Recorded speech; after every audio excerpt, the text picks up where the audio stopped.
¿Qué tal? Muy buenas tardes. Eh, Hoy día estamos iniciando una nueva temporada de capítulos de entrenadores donde vamos a conversar con diferentes técnicos sobre el quehacer básicamente no propio de lo que normalmente conocemos que tiene que ver con el trabajo diario, sino que con otras cosas que van un poco más allá en el fondo del desarrollo laboral que tiene un entrenador y que a veces es muy poco conocido. Eh, Capítulo de hoy día comenzamos con Daniel Benjamín, eh, que es el actual head coach de la selección de voleibol masculino, pero que tiene una vasta trayectoria tanto en el ámbito local acá en Chile, en su país, en Argentina, como también en otros países de Europa donde ha desarrollado su carrera deportiva. Bienvenido, Daniel, un gusto tenerte en primer capítulo de Entrenadores y nada, desearte un muy feliz 2025 y cuéntanos, ¿cómo estás? ¿Cómo se inicia este nuevo año? Bueno, muchas gracias por la presentación. Muy buen feliz 25 para todos los oyentes. Bien, empezó el año tranquilo, planificando la actividad para este año que recién comienza. Es un año para nosotros muy importante, ya que vamos a jugar el Mundial Adulto. Chile no clasificaba hace 43 años, así que lo estamos encarando de una manera absolutamente con muchísimo entusiasmo. El Mundial Adulto, ¿para qué fecha lo tienen programado, Daniel? El Mundial Adulto es en septiembre, del 12 al 28 de septiembre, en Filipinas. ¿Y cómo tomó el grupo esta clasificación, el equipo? Lo mencionas tú recién, 43 años en los cuales no se está en esta instancia. Cuéntanos un poquito sobre eso. Bueno, muy bien, lógicamente, con muchísimo entusiasmo. Es el primer mundial de vóley que clasifican 32 países, entonces nosotros pudimos entrar por ranking. Nosotros entramos como número 28 en el ranking, así que para nosotros fue súper esperado. Claramente estábamos esperando el momento de que dijeran los clasificados de manera oficial, pero nosotros sabíamos ya que nuestro ranking correspondía a los equipos clasificados, así que el 1 de agosto del año pasado, ya del 2024, pudimos acceder a la información y ya de manera oficial estar clasificados. Obviamente para nosotros significa muchísimo. Yo llegué a Chile en el 2010 y muchos de esos jugadores que empezaron en aquel momento conmigo hoy son los principales protagonistas de este logro que hemos logrado entre todos. Entiendo yo que los pues has tomado a eso de los 12, 13, 14 años más o menos a este grupo. Exactamente, tenían 13, 14 años, lo cual eran muy jovencitos. Hay anécdotas súper divertidas, ¿no? Desde que llegaban con bracket hasta que hoy algunos claramente pololean, han terminado sus carreras universitarias, eh, y el tiempo compartido es muchísimo. Ahí eh, ¿qué tiene de diferente este grupo, Daniel, que los lleva a clasificar un mundial, independiente de esta situación que tiene, que hay más equipos, pero versus otras generaciones que pueden haber tenido también un muy buen nivel en cuanto a goles y que quedaron ahí en el camino quizás? Bien, el poder clasificar o el poder ganar o el poder competir de igual a igual con otros países, eh, también tiene mucho que ver con la propia generación, que en este caso es una generación muy, pero muy buena, que ha ido incorporando jugadores a medida que fue pasando el tiempo, ¿no? Aquellos jugadores que comenzaron en el 2010, 2011 conmigo son los únicos que forman parte de esta selección, sino que se ha ido nutriendo de jugadores mucho más jóvenes y hoy tenemos desde jugadores que tienen 32 años a jugadores que tienen 19. Eso habla del trabajo también de las selecciones de base. El ganar tiene que ver también con el estado de los otros países también. Sudamérica en este caso eh, es un continente, una región muy desarrollada en el vóley. Está Brasil y Argentina, que son claramente los virtuales ganadores, protagonistas de cada uno de los sudamericanos que se juegan. Y después hay un segundo grupo que está integrado por Colombia, nosotros y Venezuela. En el 2010 ese segundo grupo solo era, 2010, 2012, solo era integrado por Venezuela y Colombia. Hoy nosotros podemos decir que estamos en el segundo grupo a nivel sudamericano. Después también competimos con América, donde está Cuba, Estados Unidos, Canadá, Puerto Rico, México, que también están entre los 15 primeros del mundo. Entonces es una región complicada para nosotros. Es por eso que esperamos la ampliación de la cantidad de equipos clasificados y por supuesto el poder haber aprovechado eso con un grupo de jugadores que ha tenido la oportunidad de competir mucho a nivel internacional, gracias a la inversión de la Federación, del Comité Olímpico, del Ministerio del Deporte, eh, y por supuesto por haber conseguido éxitos que nos han llevado a cada vez poder enfrentarnos con rivales más importantes.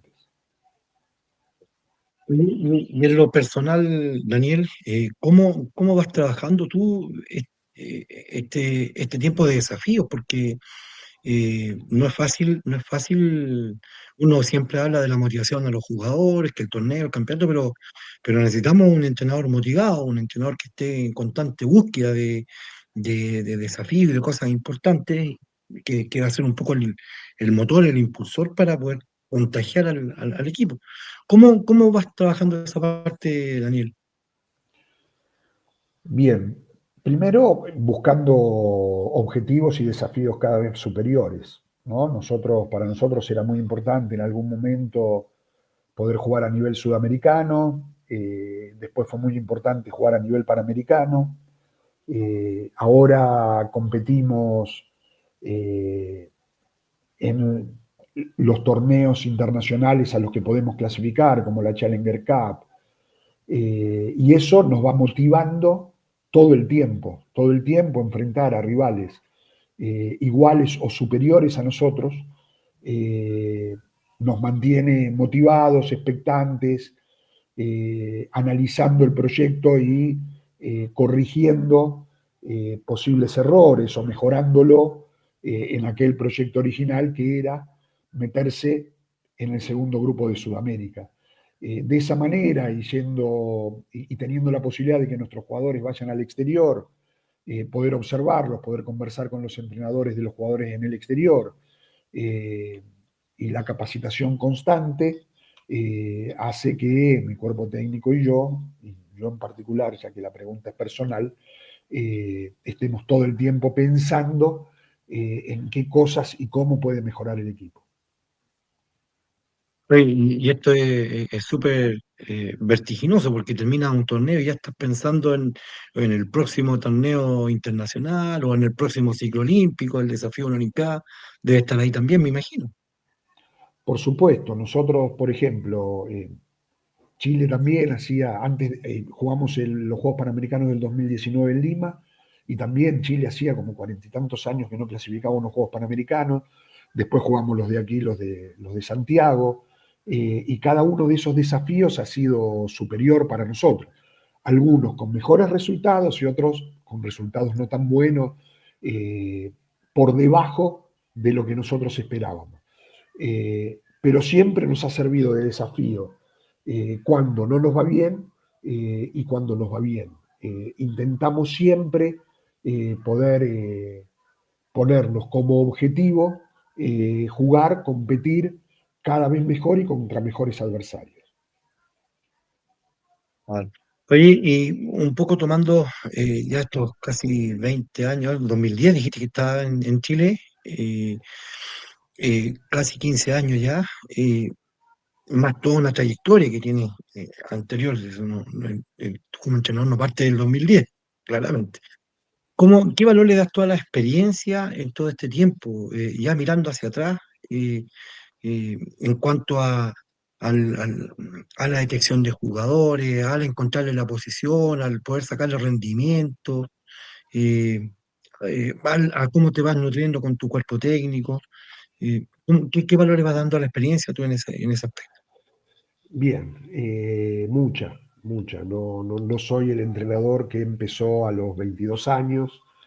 Claramente la experiencia es muy importante, a pesar de que un deporte como el voleibol es súper dinámico. El vóley va cambiando sus reglas, va cambiando, y como cambia las reglas, va cambiando la manera de entrenar, va cambiando la metodología, el método de entrenamiento. Eh, pero sigue firme, poder volcar la experiencia en cuanto a la detección de aquellos jugadores que más condiciones tienen para jugar el deporte. El nutrirme también de un cuerpo técnico multidisciplinario, y de jóvenes, que por ahí no tienen tanta experiencia, pero sí tienen el empuje, la intención de poder aprender, poder mejorar, hace que la ecuación y que la manera de ver el futuro y de poder seguir nutriendo este proyecto de jóvenes con condiciones y después ver cómo esas condiciones se pueden transformar en ser jugadores talentosos, eh, van a hacer que uno pueda reafirmar o corregir algunas cosas que uno piensa desde el origen, cuando convocó a esos jugadores. El vóley tiene toda una cosa muy especial, y es que al ser un deporte con determinado biotipo físico, como el básquet, por ejemplo, eh, a veces uno llama a la selección jugadores que proyecta cómo desarrollar sus condiciones, ¿no? A veces tenemos esta cosa bueno, pero ¿por qué no se llamó a aquel jugador que es tan bueno a la edad de 14, 15? eh, y nosotros esperamos un poco para llamarlos y ver cómo evolucionan estos jugadores que por ahí tienen mejor tipo a nivel internacional.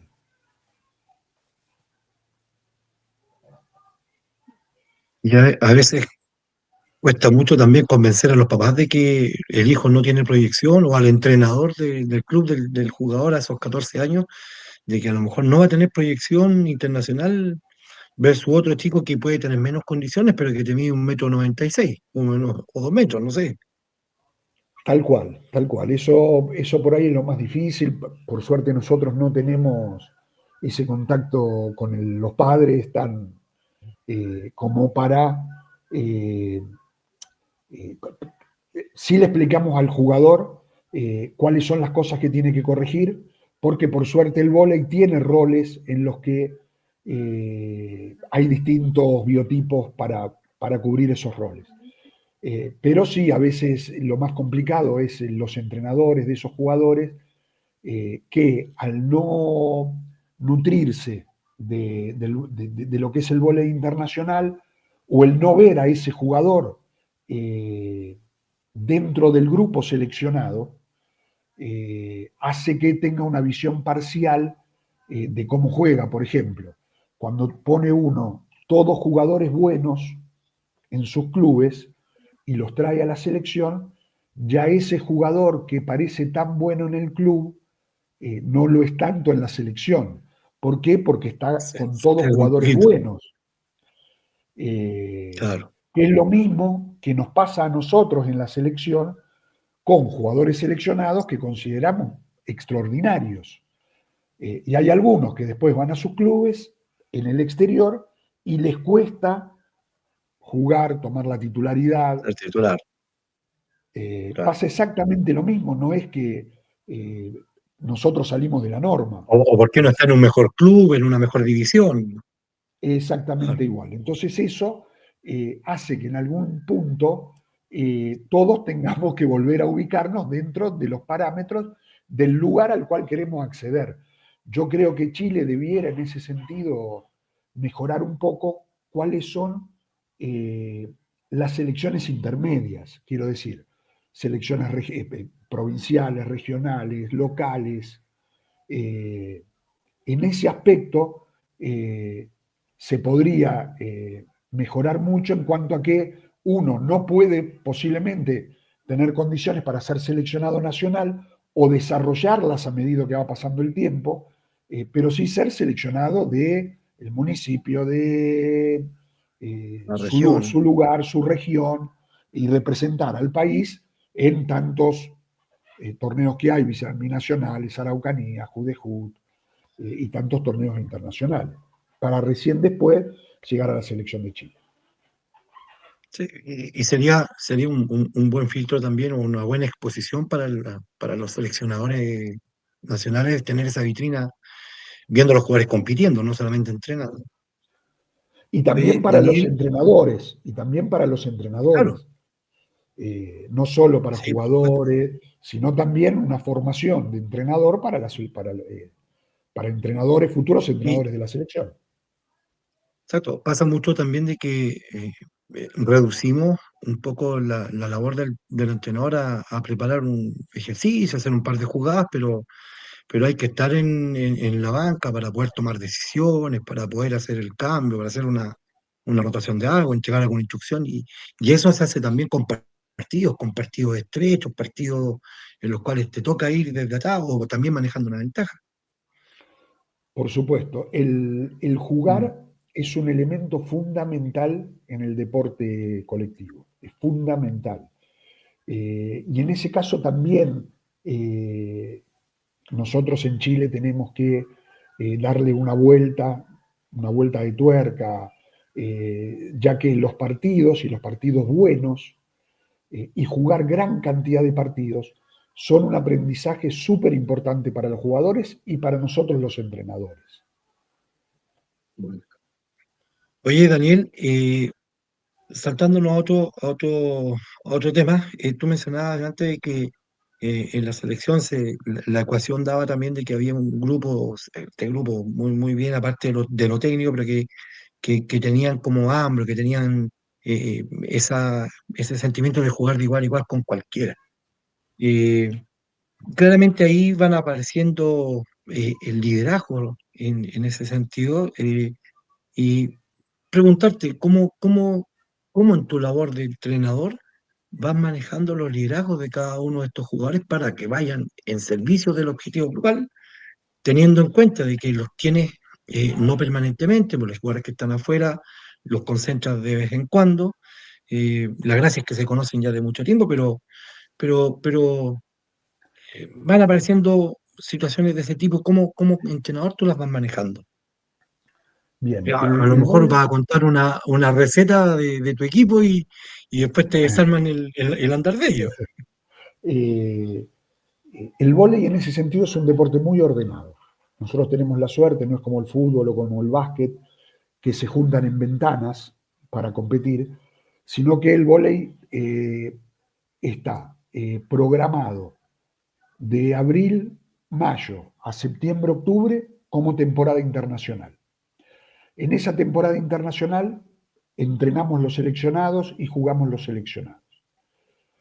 No debiéramos jugar entre septiembre-octubre y marzo-abril, que es el periodo de los clubes. Entonces, una vez que terminan las ligas internacionales, por ejemplo, la de Chile termina a fin de enero, nosotros reiniciamos el entrenamiento con los jugadores que están en Chile. A medida que los jugadores en el exterior van terminando sus ligas, toman las vacaciones previstas o consensuadas entre los jugadores y el entrenador y vuelven a Chile a reintegrarse a los entrenamientos. Entonces, desde ese punto de vista es muy ordenado. Entonces nosotros tenemos un periodo internacional que yo te dijera que los jugadores están desde los primeros días de mayo, todos, hasta la última competencia internacional que nosotros pudiéramos tener. Entonces tenemos varios meses para entrenar, para corregir errores, para incorporar nuevas tácticas, nuevas técnicas, nuevas estrategias. Desde el punto de vista de los líderes, ese es un tema lindo para el deporte, porque bueno, uno necesita líderes en el equipo, obviamente, si uno quiere, ya que nosotros no jugamos, digamos, nosotros solo entrenamos, no podemos jugar, entonces necesitamos jugadores que tomen decisiones, sin duda. Y hay distintos tipos de líderes. Nosotros, por ejemplo, por suerte en el equipo tenemos varios líderes,